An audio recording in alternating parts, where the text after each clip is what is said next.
మహాగణుడా, సర్వశక్తిమంతుడా దేవా, మీ శ్రేష్టమైన ఘనమైన నామానికి స్తుతులు స్తోత్రములు తండ్రి. దేవా, మమ్మల్ని ప్రేమించి నీ ప్రేమకు ఎంత మాత్రము అర్హులము కాని మమ్ములను తండ్రి ఇంకా మీ సజీవ రెక్కల కింద కాపాడినందుకు గాను మీకు స్తోత్రాలయ్యా తండ్రి. ఈ సమయంలో తండ్రి మీ మాటలు వినుటకు తండ్రి మీ ప్రియులు తండ్రి వేచి ఉన్నారు. ఇక్కడ నస్తే తండ్రి నేను నేర్చుకునే విషయాలు మాత్రమే దేవా, ఇక్కడ ఆత్మ కార్యము జరగదు దేవా.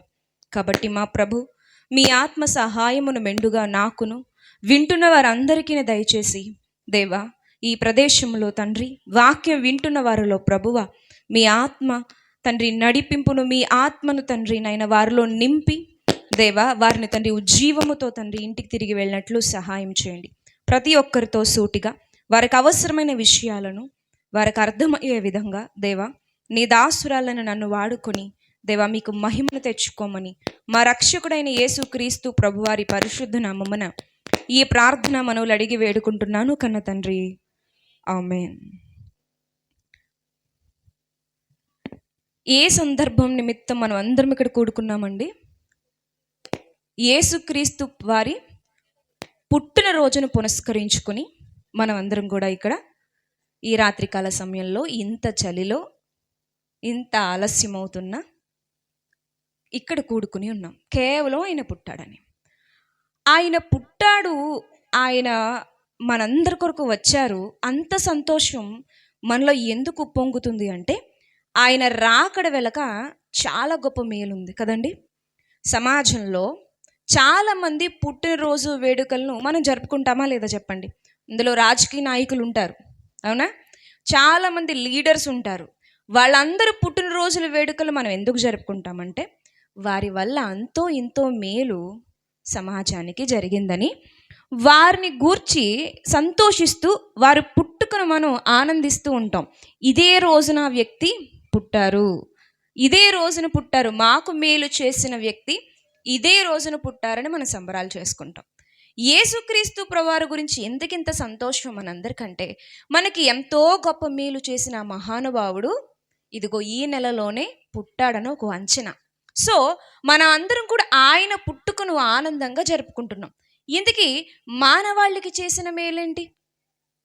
అంత సంతోషపడాల్సినటువంటి కార్యం ఏం జరిగింది అంటే చెప్పుకోవడానికి చాలా సంగతులు ఉన్నాయి. పాపులకు మనకు రక్షణ వచ్చింది, నేను పాపిని అన్న గ్రహింపు వచ్చింది. యేసుక్రీస్తు ప్రభువారు లేకపోతే నేను పాపిని అన్న గ్రహింపు మనిషికుంటుందా? నేను తప్పు చేశానని ఒప్పుకుంటారా? నేనే నీతిమంతుణ్ణి అంటారు. మన తప్పులేంటో మన నిజ రూపమేంటో ఆయన పుట్టుక వలన మనకి తెలిసింది. ఆయన పుట్టాడు, ఆయన పెరిగారు, ఆయన జీవిత విధానాన్ని ఆయన బోధల్ని చూస్తున్నప్పుడు, ఆయన మహిమను మనం చూస్తున్నప్పుడు, ఆయన హృదయాలోచనలు మనం చూస్తున్నప్పుడు నేను నీచుణ్ణి ప్రభువా అంటున్నామా లేదా?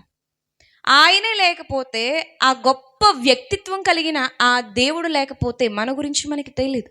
సో పాపినను గుర్తు చేసింది ఆయన పుట్టుక, రక్షణ ఇచ్చింది ఆయన పుట్టుక, మరణం తర్వాత కూడా నేను జీవిస్తానని నిరీక్షణ కలుగ చేసింది ఆయన పుట్టుక. ఇలా ఆయన ఏం తెచ్చాడు మానవాళికి సంతోషపడడానికి అని అంటే గనక చాలా విషయాలు చెప్పుకోవచ్చు. ఆయన ఏం తెచ్చాడు అన్నదానికి ఈరోజు మనం మాట్లాడుకునే విషయం, ఆయన రాజ్యాన్ని తీసుకొచ్చాడు. ఏ రాజ్యం? పరలోక రాజ్యాన్ని స్థాపించడానికి వచ్చాడు. పరలోక రాజ్యాన్ని భూమి మీద స్థాపించడానికి వచ్చాడు. ఆ పరలోక రాజ్యంలో మానవాళి అందరూ కూడా ఉండాలని ఆయన కోరుకున్నాడు. మరి యేసుక్రీస్తు ప్రభువారు మన జీవితంలో లేకపోతే మనదే రాజ్యం? లోకరాజ్యం, నాశనకరమైనటువంటి రాజ్యం, ఉగ్రత కొరకు వేచి ఉన్నటువంటి రాజ్యం మంది. కానీ దేవుడు మన కొరకు ఒక ప్రత్యేకమైన రాజ్యాన్ని తీసుకొచ్చాడు. అదే పరలోక రాజ్యం మన కోసం. ఆ పరలోక రాజ్యములో రక్షణ ఉంది, ఆ పరలోక రాజ్యములో స్వస్థత ఉంది, ఆ పరలోక రాజ్యములో నీతి ఉంది, ఆ పరలోక రాజ్యములో నిత్యత్వం ఉంది. అలాంటి పరలోక రాజ్యాన్ని స్థాపించడానికి యేసుక్రీస్తు ప్రభువారు భూమి మీదకి వచ్చారు. అదే యోహాను గారు, బాప్తిస్మిచ్చి యోహాను గారు ప్రకటిస్తున్నారు. మత్తయి సువార్త 3వ అధ్యాయము ప్రారంభ వచనము చూడండి. ఆ దినములయందు బాప్తిస్మిచ్చి యోహాను వచ్చి, పరలోక రాజ్యము సమీపించి ఉన్నది, మారు మనసు పొందుడని యూదయ అరణ్యములో ప్రకటించుచుండెను. ప్రభు మార్గము సిద్ధపరచుడి, ఆయన త్రోవలు సరాళము చేయుడని అరణ్యములో కేకవేయునొకని శబ్దము అని ప్రవక్త అయిన యెషయా ద్వారా చెప్పబడిన వాడితడే. ఇతడు ఏమని ప్రకటిస్తున్నాడండి? పరలోక రాజ్యము సమీపమై ఉన్నది అంటే స్థాపించువాడు దగ్గరలో ఉన్నారు, స్థాపించబోతున్నాడు. యేసుక్రీస్తు ప్రభువారు ఏం చేశారు ఆయన బ్రతుకు దినములన్నిట అంటే ఆయన స్వస్థతలు చేశారు, బోధలు చేశారు, అద్భుత కార్యాలు చేశారు, సూచక క్రియలు చేశారు. ఇవన్నిటినీ చేసి ఆయన దేన్ని స్థాపించాడు? సత్యాన్ని బోధిస్తూ ఒక రాజ్యాన్ని స్థాపించాడు. ఆ రాజ్యంలోనికి కావలసిన అర్హత మారు మనస్సు, పాపక్షమాపణ. అందుకే ఆయన వచ్చారు. యేసుక్రీస్తు ప్రభువారు కూడా తానున్న దినములలో దాని గురించే ప్రకటిస్తూ వచ్చారండి. మార్కు సువార్త 1వ అధ్యాయము 14వ వచనం నుంచి చూడండి, 15వ వచనం చూడండి.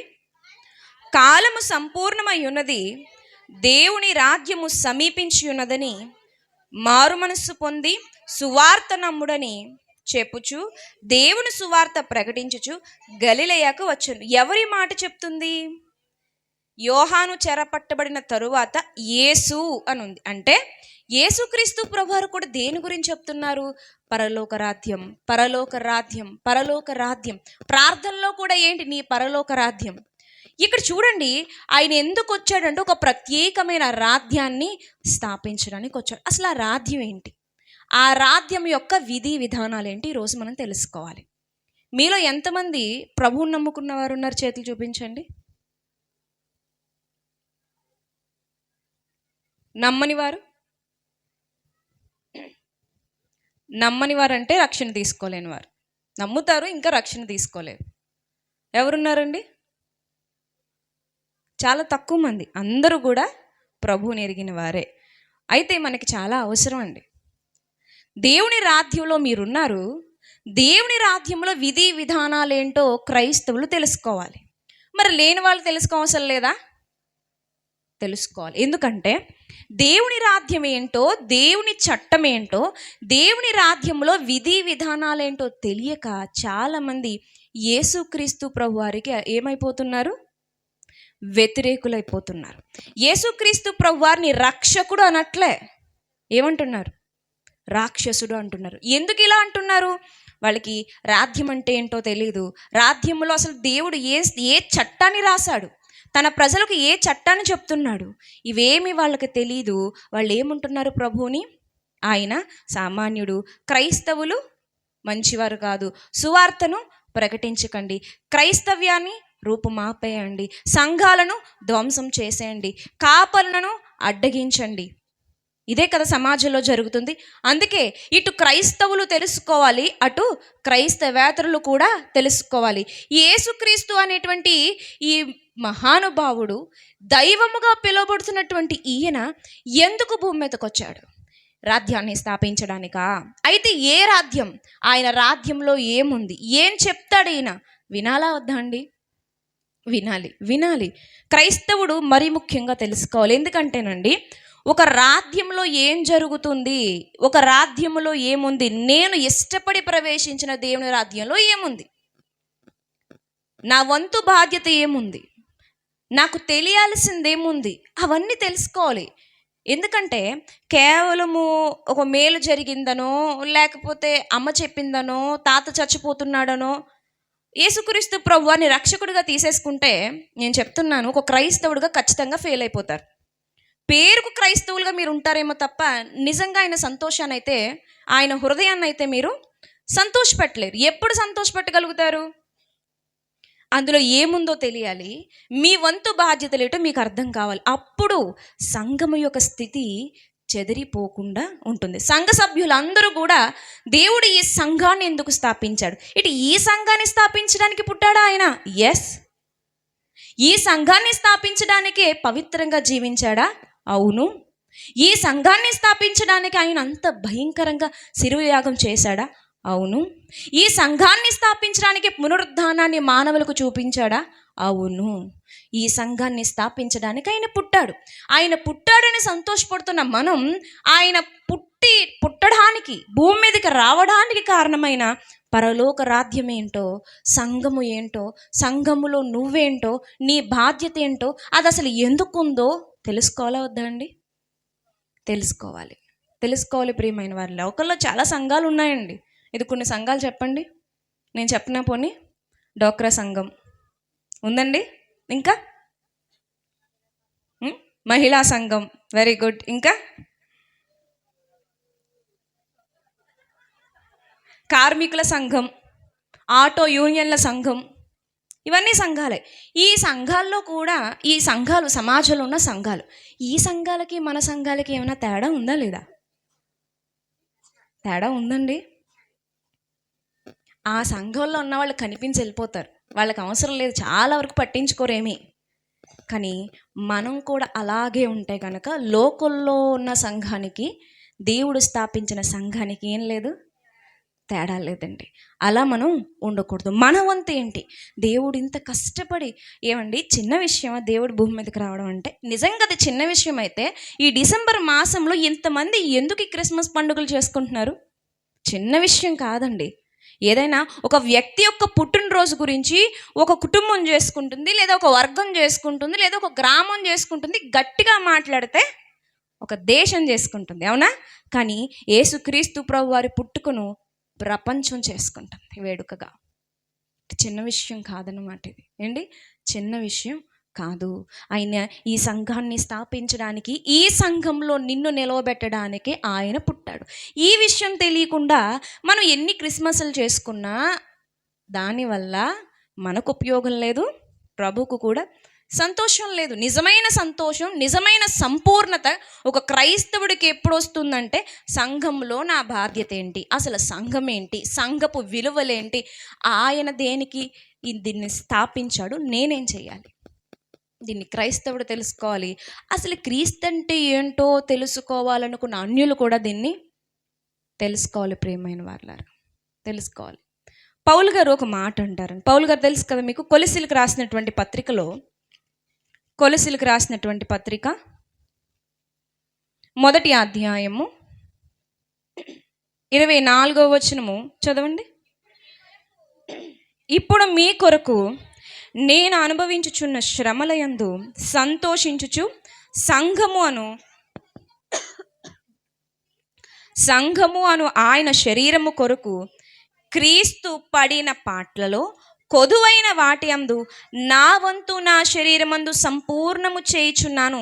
నా వంతు నా శరీరమందు నేను సంపూర్ణము చేయుచున్నాను. మరలా నా వంతు నా శరీరమందు నేను కంప్లీట్ చేస్తున్నాను. నా వంతు అంటే సంఘము అనగానే ఆయన శరీరము. ఆయన శరీరములో ఆయన్ను అంగీకరించిన మనమందరం కూడా అవయవాలం ప్రియమైన వారులారా. ప్రతి అవయవానికి దాని వంతు బాధ్యత ఉంది. నాకు పాటలు పాడడం రాదండి, వాక్యం చెప్పడం రాదండి, గంట చెప్తే అందులో 4 ముక్కలు అర్థమవుతుంది తప్ప మిగిలినంతా ఏమీ అర్థం కాదండి. విన్నా గుర్తుండదండి, నేను చదవలేనండి, చదివినా అర్థం కాదండి, చాలా చెప్తూ ఉంటాం. కానీ ఒక విషయం, నీ వంతు పాత్ర ఉంది, మీ వంతు పాత్ర ఉంది. ఇక్కడ పౌలు గారికి అదే అర్థమైందండి. నా వంతు పాత్ర ఉంది, నా వంతు పని ఉంది, నా వంతు నేను చేయాల్సింది ఉంది, నేను తెలుసుకోవాల్సింది ఉందని ఆయన తెలుసుకున్నాడు. తన వంతు ఏం చేయాలని ఆలోచించుకున్నాడు. అందుకు ఆయన సంపూర్ణం చేయగలిగాడు. ఒక అవయవముగా నీ పన్ను చెయ్యకపోతే గనుక ఎలా క్రీస్తు సంఘంలో నీకు గుర్తింపు ప్రభు ఎదుట వస్తుంది? మనుషులు ఎదుట చాలా ఈజీగా వస్తుంది. మనుషులు మెప్పించడం చాలా సునాయాసం. మనుషుల హృదయాల్లోకి ఒక గొప్ప స్థితికి వెళ్ళిపోవడం చాలా తేలిక. ప్రభు హృదయంలో సంపాదించుకోవడం ఏమీ అంత తేలికైన విషయం కాదు. ఈరోజు మనం కూడా తెలుసుకుందాం ప్రేమ. సంఘం ఏంటి, సంఘం ఏంటి, చర్చలు ఏంటి, ఈ కాపర్లు ఏంటి, బైబిల్స్ ఏంటి, పాటలు ఏంటి, గంటలు ఈ ప్రసంగాలు ఏంటి, వీళ్ళ నినాదం ఏంటి, అసలు ఈ క్రైస్తవుల బాధ ఏంటి, అసలు ఈ క్రైస్తవుల బాధ ఏంటి, ఈ క్రైస్తవులు దేనికోసం ఇంత ఖర్చు పెడతారు, దేనికోసం ఇలా కూడుకుంటున్నారు? చలిని చూడరు, ఎండను చూడరు, వానను చూడరు, వయసు చూసుకోరు, వృద్ధులు యవనస్తులు తారతమ్యం లేకుండా వీళ్ళకి ఏంటి బాధ, వీళ్ళలో ఏంటా ప్రత్యేకత అని ఒకసారి అన్యులు చూడాలి. అసలు నాదేంటి, నా వంతేంటని క్రైస్తవులు కూడా ఆయన రాజ్యంలోనికి తొంగి చూడాలి. ఒకవేళ నువ్వు అలా చూడకపోతే నీ వంతు కష్టం అవయవముగా నువ్వు చెయ్యకపోతే కనుక ఆయనలో అమర్చబడని ప్రతిదీ కూడా తీసివేయబడుతుంది. పండగ చేసుకుంటే ఉపయోగం ఏముంది? ఏమండి, పండగ చేసుకుంటే ఉపయోగం ఏముంది చెప్పండి? స్వాతంత్ర దినోత్సవం మనం చేసుకుంటున్నామంటే స్వాతంత్రం వచ్చింది కాబట్టి, అంతేనండి. బానిసత్వ సంఖ్యలలో ఉండి హ్యాపీ ఇండిపెండెన్స్ డే అని అన్నారా మన పూర్వీకులు? అనలేదండి, అనలేదు. మరి క్రీస్తు పుట్టాడని సంతోషంతో, మరి ఎంతో ఆనందంతో ఉన్న మనము ఆయన స్థాపించిన రాజ్యములో సరైన విధంగా ఉన్నామా? ఆయన రాజ్యం గురించి ఏమన్నా తెలుసా? అసలు ఏమీ తెలియకుండానే చేసేసుకుంటున్నామా?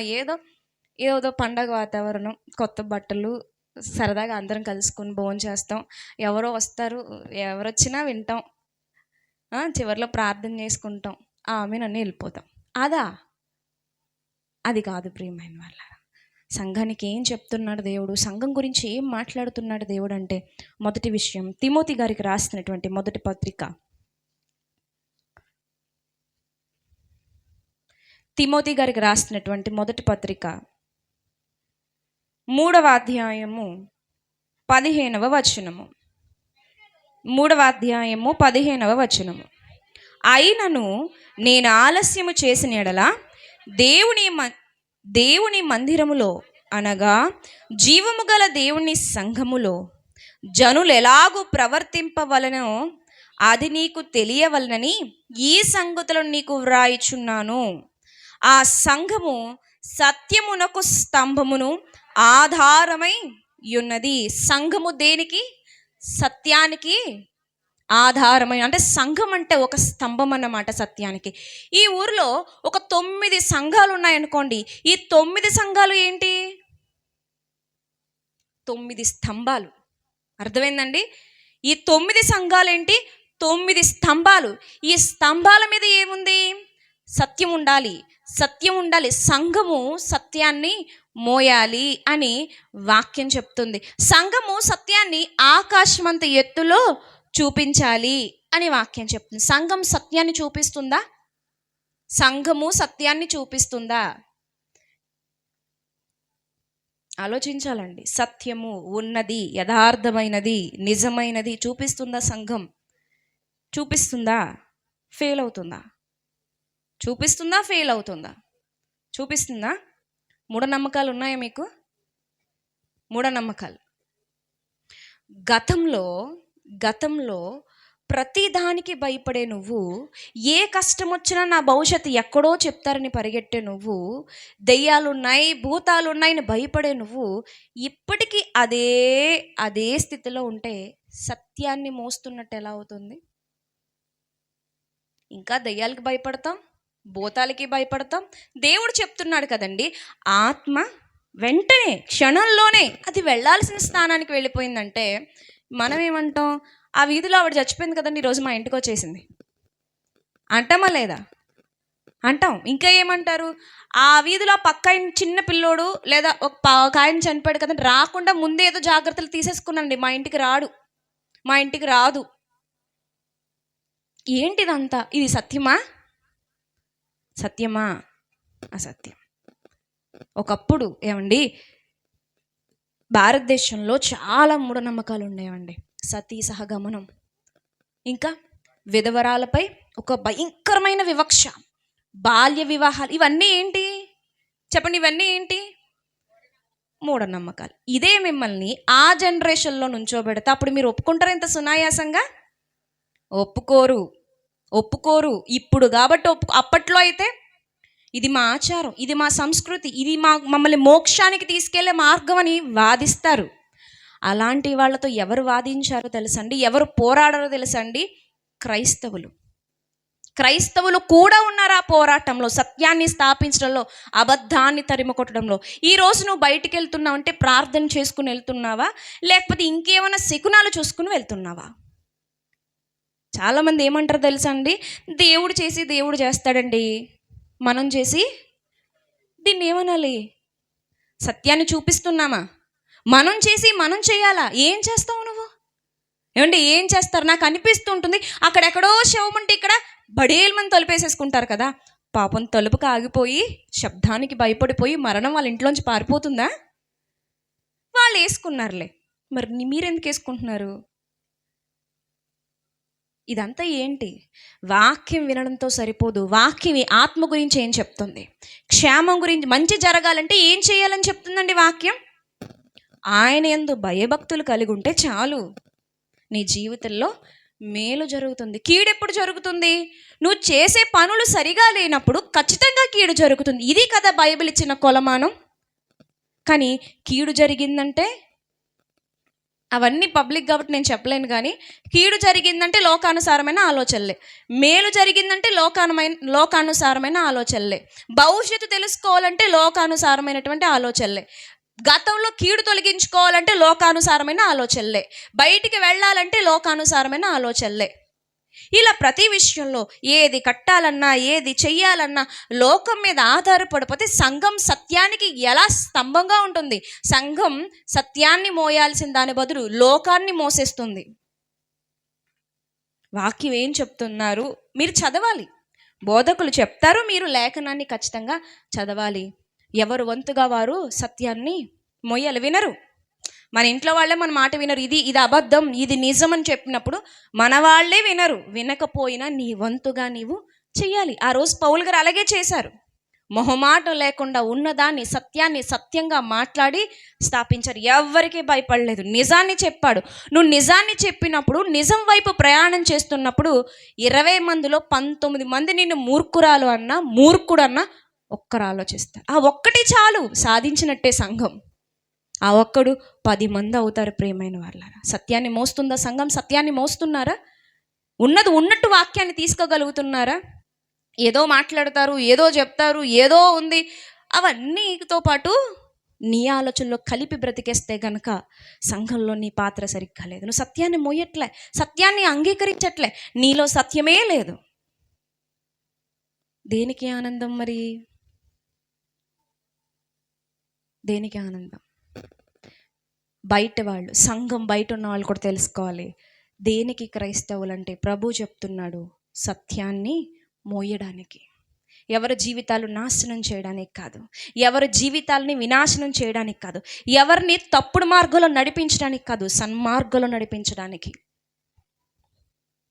దేవుడు సంఘ స్థాపన చేశాడు. ప్రేమైన వాళ్ళారా, ఇంకా ఏంటి? సత్యాన్నైనా ఇంకా ఏమన్నా ఉన్నాయా? సత్యాన్ని మోస్తున్నామా లేదో ఒకసారి ఆలోచించుకోండి. ఆ విషయంలో కూలిపోతున్నామా, బలంగా ఉన్నామా? ఇంకా ఏంటి? ఇంకా ఈ సంఘములో ఉన్నటువంటి ఆ ప్రభు ప్రవేశపెట్టినటువంటి కొన్ని విధానాలు ఇంకా ఏమున్నాయి అంటే, కొరింథీయులకు రాసినటువంటి పత్రికలో 2వ పత్రికని చూడండి. ప్రతి విషయాన్ని కూడా ఈరోజు మీరు పరిశీలన చేసుకోవాలి, మిమ్మల్ని మీరు పరీక్షించుకోవాలి. ఈ వర్తమానం ఏదైతే ఉందో అందరూ దీన్ని తీసుకుంటారన్న నమ్మకం నాకు లేదు. కొందరు మాత్రమే తీసుకుని దీన్ని సరి చేసుకోగలుగుతారు, ఆలోచించుకోగలుగుతారు. చూడండి, కొరింథీయులకు రాసినటువంటి 2వ పత్రిక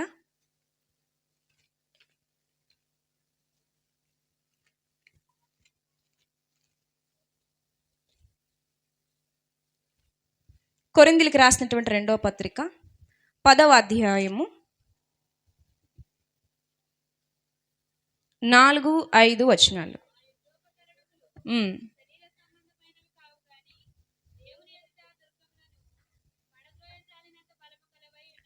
దేవుని ఎదుట దుర్గములను పడద్రోయజాలినంత బలము కలవై ఉన్నవి.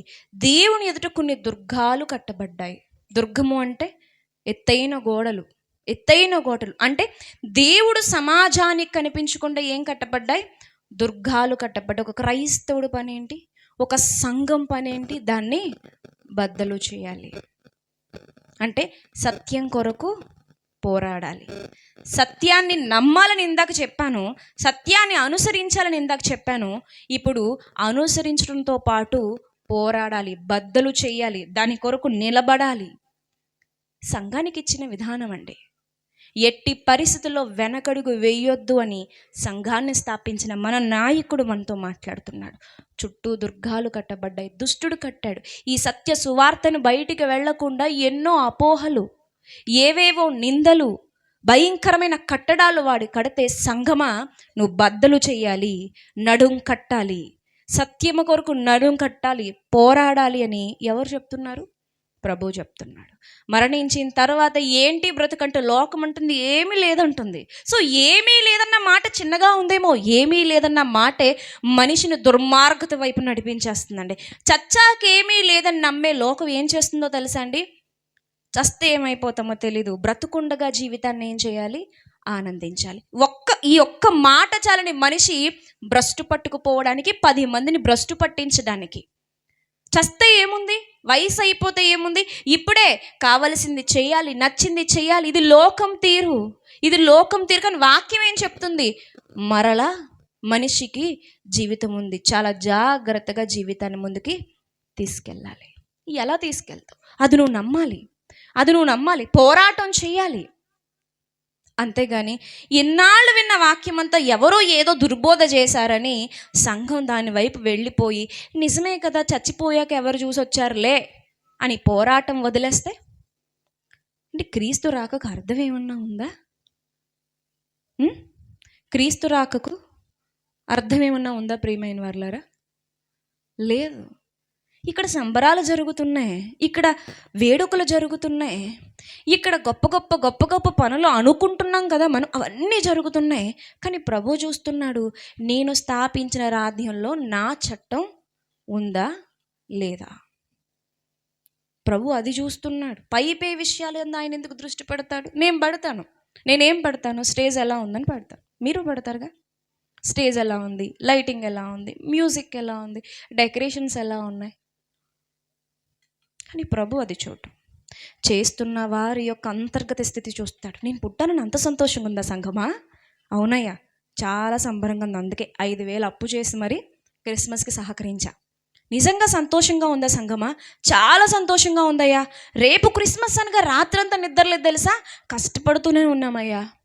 నిజంగా సంతోషంగా ఉందా సంఘమా? ఉంది కాబట్టే కదయ్యా మేము ఇలా కష్టపడిపోతున్నామంటే. మరి సంఘమా, నా విధులు ఏం చేసావు? గాలికి వదిలేసావా? నేను చెప్పంది చేస్తున్నావు, చేసుకో, తప్పలేదు. నీకు సంతోషం అనిపించిందారా అక్కడ? మరి నేను చెప్పిన విషయాలు గాలికి వదిలేసి నువ్వు సంబరాలు చేసుకుంటే నువ్వు సంతోషపడిపోతుంది. నా గురించి ఆలోచించవా? ఒక బిడ్డ దగ్గరికి తండ్రి వచ్చాడంటండి. బిడ్డతో ఏదో మాట్లాడాలని చూస్తున్నాడు, కుమార్తెతో కుమారుడితో. గుండె నిండా మాటలతో వచ్చాడు. ఇంటికి రాగానే ఈ బిడ్డ ఏం చేస్తుందంటే, నాన్న బాగున్నావా, ఎలా ఉన్నావు, ఏం చేస్తున్నావు, ఎలా ఉంది అమ్మ, ఎలా ఉంది నాన్న, ఎలా ఉన్నారు, ఏం తింటావు, ఏం తాగుతావు, గ్యాప్ ఇవ్వట్లేదు. ఇంకా అలా కాదమ్మా, ఒకసారి కూర్చో, నీతో నేను మాట్లాడాలి, కొన్ని విషయాలు నీతో చెప్పాలి, టైం లేదు నాకు, కొన్ని విషయాలు నీతో కులంకుశంగా మాట్లాడాలి, కూర్చో తల్లి అని తండ్రి బతిమలాడుతుంటే, అలా కాదు నాన్న, చాన్నాళ్ళు ఇంటికి వచ్చేసో కూర్చో, ఇంకేంటి విషయం. అసలు తండ్రికి గ్యాప్ ఇవ్వకుండా అవి తెచ్చారు, ఇవి తెచ్చారు, అది పెట్టారు, ఇది పెట్టారు. ఇందులో కాదు నాన్న, అక్కడ కూర్చో, మొన్నే సోఫా కొన్నావు, చాలా స్మూత్గా ఉంటుంది, కంఫర్ట్గా ఉంటుంది, ఇక్కడ కూర్చో నాన్న, ఇక్కడ కూర్చో, ఈ పెర్ఫ్యూమ్ బాగుందా నాన్న, ఢిల్లీ నుంచి తెప్పించాను, బాగుందా, ఇదిగో నీకు కొత్త బట్టలు తీసుకొచ్చాను, ఇది చాలా కాస్ట్ ఎక్కువ తెలుసా నాన్న, ఇదిగో నువ్వు వస్తున్నావని ఒక పన్నావని పెట్టుకుని చాలా పిండి వంటలు చేయించేశాను, నువ్వు భోజనం చేసి వెళ్ళాలి సుమి. హడావిడిగా వెళ్ళిపోతుంది. కానీ తండ్రి వచ్చాడు, తినడానికి వచ్చాడా, తాగడానికి వచ్చాడా, బట్టల కోసం వచ్చాడా, మెత్తని తివాసి మీద కూర్చోడానికి వచ్చాడా? ఎందుకు వచ్చాడు ఆయన? నీతో మాట్లాడదాం, మనసు విప్పి మాట్లాడదాం, తన మనసు చెప్దామని వస్తే హడావిడితో ఆయన గొంతు నొక్కేసావు, పంపించేసావు. మనం ఏం చేస్తున్నాం? అలాగుంటే మాత్రం దేవుని ఉద్దేశం నెరవేర్చబడలేదు. సత్యాన్ని వినాలి, గ్రహించాలి, పాటించాలి, కొనసాగించడానికి పోరాడాలి, మిగిలిన వాళ్ళకి చెప్పాలి. మరి అది ఉందా సంగమా? దేవుడు అడుగుతున్నాడు ఈరోజు, ఉందా? సమాజం దీని గురించి ఆలోచించాలి. ఏంటి క్రైస్తవులు ఇన్నర్గా ఏం జరగదు, క్రైస్తవులకి ఇన్నర్గా ఏం జరుగుద్ది? సత్యం ఒకటే ఉంటుంది, నిజం ఒకటే ఉంటుంది, అబద్ధం అంటూ ఏది ఉండదు ప్రియమైన వారులారా. చూడండి మార్కు సువార్త మరొకటి, ఒక 5 విషయాలు చెప్పుకుందాం, అప్పటికి 2 అయ్యాయి. 3వ విషయం చూద్దాం. మార్కు సువార్త. ఆలస్యం అవుతుంది అని అనుకోకండి, జాగ్రత్తగా. ప్రభు ఈరోజు ఒక మాట అన్నారు నాకంటే ముందు మాట్లాడినటువంటి సేవకులు, ఎవరు చెప్పినా వినడానికి మీరు చాలా బాగుందన్నమాట. నిజమే. ఎందుకంటే చెప్తున్న వారిలో దైవ స్వరాన్ని చూసేవారు ఎవరు చెప్పినా వింటారు. మార్కు సువార్త చూడండి, 16వ అధ్యాయము. మార్కు సువార్త 16వ అధ్యాయము 15వ వచనము. మరియు మీరు సర్వలోకమునకు వెళ్ళి సర్వ సృష్టికి సువార్తను ప్రకటించుడి. చాలు. ఇది ఎవరికి చెప్తున్నమాట? సంఘమునకు చెప్తున్నమాట. సంఘానికి విధించింది మరోటి ఏంటంటే, మీరు ఏం చేయాలి? సర్వ సృష్టికి సువార్తను ప్రకటించండి. ప్రభు బల రోజు కూడా అదే ప్రభు చెప్తారు. ఏంటి? నన్ను జ్ఞాపకము చేసుకునుడి. ఎలా చేసుకునుడి? నేను చెప్పిన విషయాలను జ్ఞాపకం చేసుకోండి. ఇది 10 మందికి ఈ శుభవార్తను, నా త్యాగాన్ని, నా ప్రేమను మీరు ఏం చేయాలి? ప్రచురము చేయాలి. మనం ఏం చేస్తామంటే సగం జ్ఞాపకం చేసుకుంటాం. సగం. ఆ సగం ఏంటో నేను చెప్పనా? నా కోసం బలైపోయావు ప్రభా, నా కోసం బలైపోయావు ప్రభా, నా కోసం నెలకొకసారి ఇదే ఇదే ఇదే. తప్పులేదు, అది సగమే అవద్ది. ఇంకొక సగం ఉంది. ఏంటా సగం? ఇంకొక సగం ఏంటి? నీకోసమే కాదు, అనేక మంది కొరకు ఆయన బలైపోయాడు.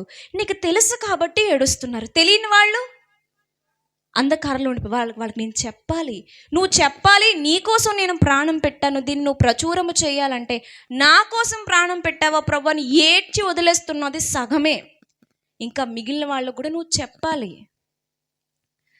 చెప్పాలి. ఆ విషయంలో కూడా ప్రసవ వేదన ఉండాలి. నా వంతు నా శరీరమందు సంపూర్ణం చేశాన్న పౌలు గారు ఏమన్నారు? ప్రసవ వేదన పడుతున్నాను అన్నారు. ఆ ప్రసవ వేదన మనకుందా? స్త్రీకి బాగా అర్థమవుద్ది ప్రసవ వేదన అంటే. అసలు తన బ్రతుకు దినముల్లో అంతటి వేదనే చూడదు. అసలు అంతటి వేదనే చేయవచ్చు. అంతటి వేదన ఉందా? అంత వేదన ఎందుకులేండి, ఆశ ఉందా? చిన్న మాట కదా. వేదన వేరు, ప్రసవ వేదన వేరు, ఆశ వేరు. ఆశ ఉందా? అంటే అవయవముగా నువ్వు చచ్చిపడిపోయావా, లేదా స్వల్ప కదలికలతో ఉన్నావా? రక్తాన్ని కార్చి సంఘాన్ని స్థాపించిన ప్రభువుకి నువ్వు చచ్చిపడిపోయినట్టుగా ఉంటావని కాదు, స్వల్ప కదలికలతో ఉంటావని కాదు, ఆయన కొరకు చురుకుగా పనిచేస్తావని. ఎలా ఉన్నావు ఆయన సంఘంలో? ఈ సంఘంలో నువ్వు ఉండాలని ఆయన పుట్టాడు. ఈ సంఘంలో నువ్వు ఉండాలని ఆయన పరిశుద్ధంగా జీవించాడు. ఈ సంఘంలో నువ్వు ఉండాలని ఆయన బలి అయిపోయాడు. నీ పని ఎలా ఉంది? ఆయన తను చేయాల్సినంతా చేసేసాడండి. ఆయన మన భారం అంతా మోసేసాడండి. ఇప్పుడు ఆయన బాధ్యతను మనకి అంటే సంఘానికి వదిలేసి వెళ్ళిపోయాడు. సంఘానికే కదండి ఇవన్నీ, సంఘానికి వదిలేసి వెళ్ళిపోయాడు. సువార్త వ్యాప్తిలో మీ పాత్ర ఎలా ఉందో ఆలోచించండి. మీ పాత్ర ఎలా ఉంది? ఎక్కడ చేయాలి? ఎక్కడ సువార్త లేకపోతే అక్కడ చేయాలి. ఎప్పుడు చేయాలి? ఆది సంఘం అనుదినం చేసింది. మిషనరీలు అనుదినం చేశారు. నెలకో 4 రోజులకో ఏం చేయాలి? మీరు సువార్త ప్రకటనకు ముందుకు వెళ్ళాలి. అసలు మీ ఇల్లే సువార్త కేంద్రాలు అయిపోవాలి. మీ ఇంటిని, మీ ఇళ్లను కేంద్రంగా మార్చుకోవాలి. కూడికలు ఏర్పాటు చేసుకోవాలి. ఇదేదో ఒక కాపరి చేసుకుంటారులే, ఆయన చేసుకుంటారులే, ఆయన తిప్పలేదు, ఆయన పడతారులే, ఆయన పని మాకు సంబంధం లేదు అనుకోకూడదండి. ఏ 4 గోళ్ల మధ్య ఉంటే అయిపోతుందిలే అనుకుంటే అది కరెక్ట్ కాదు. సువార్త ప్రకటన అన్నది సంఘ కాపరితో పాటు దేవుడు మన మీదటిన బాధ్యత. అది దాని వంతుగా, మీ వంతుగా మీరు సంఘానికి ఎంతవరకు కృషి చేస్తున్నారు? సువార్త పనికై మీరు ఎంత కష్టపడుతున్నారు? మీరు ఎంత అన్ని విధాలుగా ప్రతి సహాయము, కష్టము కానివ్వండి, ధనము కానివ్వండి, ప్రతి సహాయము ఎంతవరకు మీ సమయాన్ని, మరి ముఖ్యంగా సమయం, డబ్బులు ఇచ్చేయడం వేరు, సమయం ఇవ్వడం వేరు. ఇల్లే ఒక సంఘంగా సువార్త కేంద్రంగా మార్చుకోవడం వేరు. ఎంతమందికి ఉంది? ఏమండి ఈరోజు మా పుట్టినరోజు, ఈరోజు మా చుట్టూ ఉన్న వాళ్ళకి సువార్త ప్రకటించాలి, ఇది ఒక అవకాశంగా తీసుకుని సువార్త ప్రకటించాలి, ఈ ఆలోచనలతో ఎంతమంది ఉన్నారు? అదేమో కానీ కొంతమందిలో ఒకటి చూశాను, ప్రార్థన పెట్టించుకోక ఒకసారి పెట్టుకుంటారండి, 3 ఏళ్ళకో 2 ఏళ్ళకో ధూమ్ ధామ్ చేసేస్తారనమాట. అక్కడ ఏంటి తెలుసా, భారం కాదు గొప్ప. అందరిని అనట్లే, కొందరిని అంటున్నాను. భారం ఉంటే 3 ఏళ్ళకు 4 ఏళ్ళకి కాదండి. అవసరమైతే అయ్యగారికి అనుకూలంగా ఉంటాయా, నెలకొక మారు మా ఇంట్లో పెట్టండి అయ్యా, పిలిస్తే చాలామంది వస్తారయ్యా, మీకు అవ్వకపోతే ఎవరినైనా పంపించండి అయ్యా, నేను పిలుస్తానయ్యా, వీధి వీధికి ఇంటింటికి వెళ్ళి నేను పిలుచుకుంటానయ్యా, నా మాట కాదండ్రయ్యా, నేను పిలుచుకుంటాను, 10 మంది వరకు నేను పిలుచుకుంటాను, వాళ్ళకి వాక్యం చెప్పండి అయ్యా అని నువ్వే వెళ్ళి బ్రతిమలాడుకుంటావు. స్త్రీకైనా పురుషుడికైనా సరే, సంఘం గురించి మాట్లాడుతున్నా, స్త్రీ కోసం కాదు, కేవలం స్త్రీ కోసం కాదు. భారం ఉందా మరి సంఘానికి?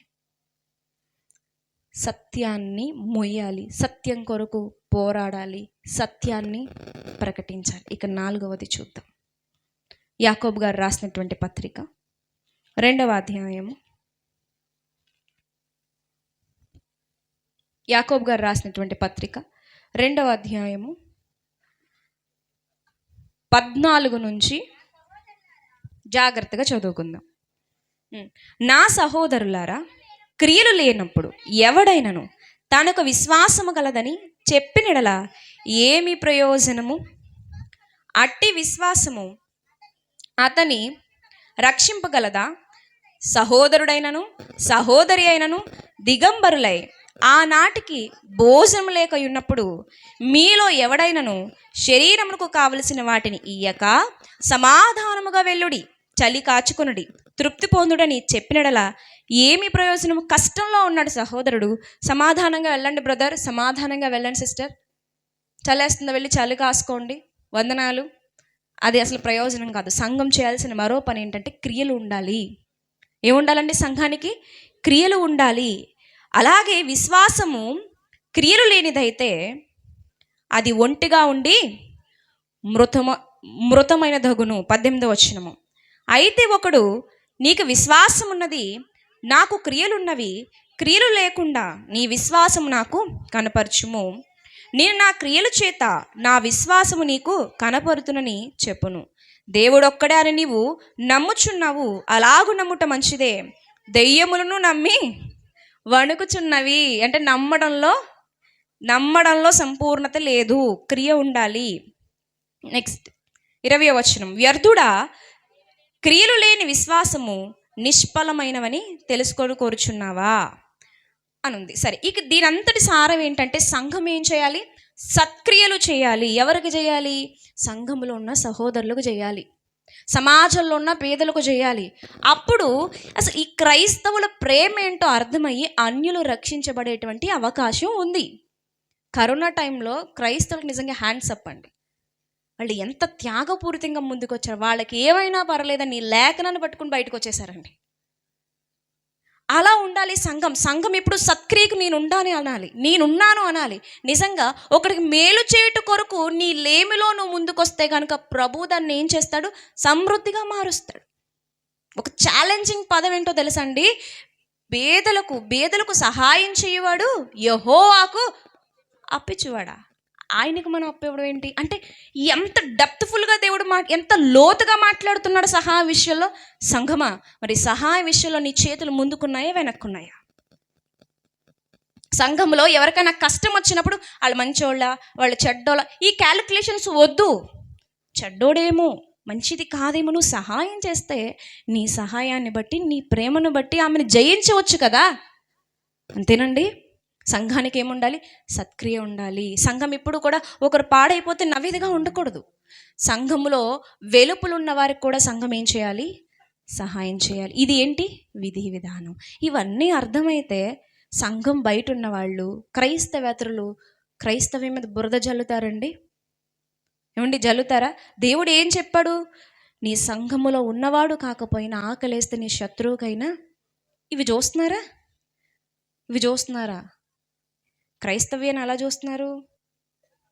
క్రైస్తవ్యాన్ని ఒక ప్రమాదకరమైనటువంటి ఒక జాతిగా, అదొక కులానికి సంబంధించిందిగా, అదొక వర్గానికి సంబంధించిందిగా, బందిపోటు దొంగలుగా, ఇంకా దేశద్రోహులు నిజంగా సంఘం ఉంటే ఆ సంఘంలో ఇలాంటివి ఉంటాయా?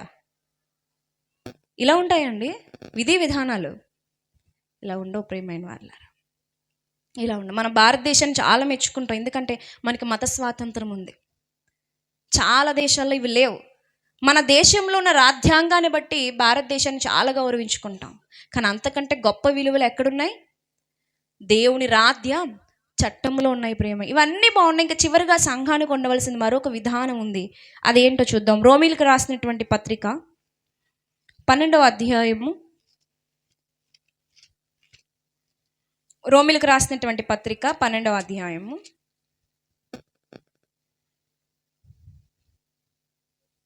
4 నుంచి చదువుకుందాం. ఒక్క శరీరములో మనకు అనేక అవయవములు ఉండినను ఈ అవయవములన్నిటినీ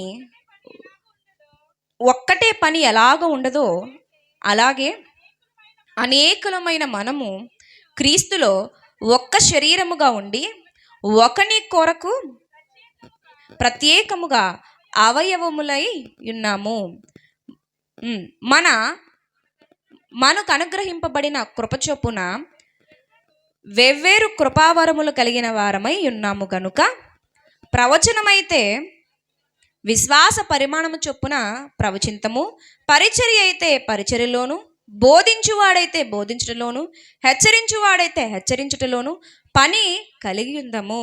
పంచిపెట్టువాడు శుద్ధ మనస్సుతోనూ, పై విచారణ చేయువాడు జాగ్రత్తతోనూ, కరుణించువాడు సంతోషముతోనూ పని జరిగింపవలను. బాగుంది. సంఘము యొక్క పని గురించి మాట్లాడుతూ, మీ ప్రేమ నిష్కపటమైనదై ఉండవలను, చెడ్డదానిని అసహించుకొని మంచిదాన్ని హత్తుకుని ఉండుడి, సహోదర ప్రేమ విషయంలో ఒకని యందొకడు అనురాగము గలవారై ఘనత విషయంలో ఒకరినొకడు గొప్పగా ఎంచుకొనుడి. ప్రేమ ఐక్యత గురించి మాట్లాడుతున్నారు. ఈ ఐక్యత సంఘానికి లేకపోతే పైవన్నీ జరగవు. ఈరోజు చెప్పుకున్నాం, సత్యాన్ని అంగీకరించాలి, సత్యం కొరకు పోరాడాలి, సత్యాన్ని ప్రకటించాలి, సేవ చేయాలి, పరిచర్య చేయాలి, ప్రేమ కలిగి ఉండాలని చెప్పుకున్నాం కదా. ఇవన్నీ జరగాలంటే ఏముండాలి? సంఘానికి ఐక్యత ఉండాలి. సంఘంలో చీలికలు ఉండకూడదు, గ్రూపిజం ఉండకూడదు, నీదో గ్రూపు నాదో గ్రూపు ఉండకూడదు. గ్రూపిజం ఉంది అంటే ఆ సంఘం సత్యాన్ని మోయట్లేదు. కాపరికి సమస్త భారాన్ని విడిచిపెట్టేసి నా గొడవ ఏదో నాది, నా అవసరమే ఉందిలే, నేనుంటే ఏంటి, నేను లేకపోయినా జరిగిపోతేలే అని నీ మట్టుకు నువ్వు నీ చుట్టూ ఒక గిరిగీసుకున్నా నీవు ఆ సంఘములో ఎలా ఉన్నావు? చచ్చుపడిపోయిన అవయవముగా ఉన్నావు. లెక్క అడుగుతాడు సుమి. చేసిన ప్రతి క్రిస్మస్కి లెక్క అడుగుతాడు. కాపరినైనా విశ్వాసినైనా లెక్క అడుగుతాడు. కాబట్టి సంఘమా, క్రీస్తు పుట్టుక దేనికంటే నీవు ఈరోజు నిలుచున్నటువంటి రక్షణ కొరకు, ఈ సంఘం ఏర్పడట కొరకు, ఆయన త్యాగం దాని కొరకు, ఆ సంఘపు విధి విధానాలు తెలియకుండా స్వార్థముతోనూ కుళ్ళుతోనూ అసూయతోనూ వాక్యం అంటే ఏంటి తెలియకుండా చదవకుండా ప్రార్థించకుండా నీ బాధ్యత ఏది లేదన్నట్టు ప్రవర్తిస్తే కనుక ప్రేమ, తగ్గింపు, ఐక్యత, సేవ చేసే గుణం, సత్యాన్ని స్థాపించే విషయంలో ఎక్కడ నటన అక్కడ చేయకూడదు. సంఘంలో ఒకలా, ఇంటిలో ఒకలా, బంధువుల దగ్గర ఒకలా, అలా ఉండకూడదు. ఎక్కడైనా సత్యం సత్యమే. నలుగురిలో ఒకలా, సంఘంలో ఒకలా ఉండకూడదు. సత్యం సత్యమే. పోరాటం అంటే అదే. అలా లేకపోతే కనుక మేబీ మనం చేసుకోవచ్చు క్రిస్మస్లు, కానీ ప్రభువుకు సంతోషం లేదు. ఎందుకు? ఆయన ఏ కారణం చేత వచ్చాడో దాన్ని మనం సరిగ్గా చేయకుండా మనం సంతోషపడుతున్నాం. దేనికి సంతోషపడుతున్నాం? ఈరోజు ఆ ప్రశ్న ఇండైరెక్ట్గా వచ్చింది, భవిష్యత్తులో అది డైరెక్ట్గా వస్తుంది, ఖచ్చితంగా వచ్చి తీరుతుంది. కాబట్టి భయం కలిగి జీవితం. దేవుడు సంఘ స్థాపనకి జన్మించాడు. ఆ సంఘ స్థాపనలో విధి విధానాలు తెలుసుకుని నీ వంతుగా నువ్వు పని చేయాల్సినటువంటి బాధ్యత మీ మీద ఉంది. అట్ ద సేమ్ టైం క్రైస్తవులు కాని వారు కూడా ఒకసారి ఆలోచించండి ఈ వర్తమానం గురించి. యేసుక్రీస్తు ప్రభువారు మానవాళిని బాగు చేయడానికి వచ్చారు, నిజమైన జీవితాన్ని ప్రసాదించడానికి వచ్చారు. మనుషుల్లో కల్మషాన్ని, అసూయని, ద్వేషాన్ని తీసివేసి ప్రేమను, ఐక్యతను, సహాయ గుణమును, నిజాన్ని స్థాపించడానికి ఆయన వచ్చాడు. క్రైస్తవ్యాన్ని దయచేసి ద్వేషించకండి. ప్రియమైన సంఘమా, మన వల్ల దేవునికి మహిమ కలగాలి తప్ప, ఆ శిరస్సుకు సన్మానం జరగాలి తప్ప ఆ శిరస్సు తల వంచుకునే విధంగా మనము బ్రతకకూడదు. ఈ మాటలు మీ హృదయాలందరిలో మరి స్థిరపడి ఫలించునుగాక. ఆమేన్. ఇలాగే ఎప్పుడు కూడా ఆత్మీయంగా మీరందరూ బలపడాలి. మరి ప్రేమతో నన్ను ఆహ్వానించినందుకు మరొకసారి ధన్యవాదాలు తెలియచేసుకుంటున్నానండి. చిన్న ప్రార్థన చేసుకుని నేను ఈ సమయాన్ని అప్పగించేస్తాను. ప్రార్థన. పరిశుద్ధుడా, మా ప్రియ పరలోకపు తండ్రి, దేవా, మీ శ్రేష్టమైన ఘనమైన నామానికి స్తుతులు స్తోత్రములు తండ్రి. దేవా, మీ కృపలో మమ్మల్ని జ్ఞాపకము చేసుకుని నా సంఘమాని ఈరోజు మీరు తండ్రి ఎంతో ఆవేదనతో మాట్లాడిన విధానాన్ని బట్టి నీకు స్తోత్రము దేవా. నువ్వు అనుకున్నటువంటి విధానంలో సంఘమంతా తీర్చిదిద్దులాగున సహాయం చేయండి తండ్రి. ఇక్కడ సేవ చేస్తున్నటువంటి తండ్రి సేవకులను తండ్రి సురేష్ తమ్ముడు గారిని కానివ్వండి, గారిని కానివ్వండి, వేదికను అలంకరించిన ప్రతి ఒక్కరిని కూడా జ్ఞాపకం చేసుకుని సంఘం విషయంలో ప్రభువా మరింత జ్ఞానముతో మీ ఆత్మాభిషేకముతో నింపండి. విశ్వాసులందరూ దేవా ఈ మాటల్ని తండ్రి నాయన బలముగా తీసుకుని తండ్రి తమలో తండ్రి మార్పును ఆహ్వానించినట్లు సహాయం చేయండి. నిజమైన క్రిస్మస్ మీకు సంతోషాన్ని కలిగిస్తుంది దేవా. మేము మరణించిన తర్వాత నాయన మేము చేసిన వేడుకకు దోషులుగా మేము నిలబడకూడదు దేవా. అట్టి విధమైనటువంటి తండ్రి ధన్యత మాకు దయచేయండి. నా కుమారుడా, మీరు మమ్మల్ని ఎదుర్కొన్నప్పుడు నా తండ్రి అని మీ వైపు తల ఎత్తి చూసేటువంటి జీవితాన్ని మా దేవా విన్న ప్రతి ఒక్కరిని కూడా దీవించమని ఆశీర్వదించమని నీ కృపలో జ్ఞాపకము చేసుకోమని ప్రాధేయపడుతూ యేసుక్రీస్తు ప్రభువారి పరిశుద్ధ నామమున మనలు అడిగి వేడుకుంటున్నాము కన్న తండ్రి. ఆమేన్. వందనాలండి.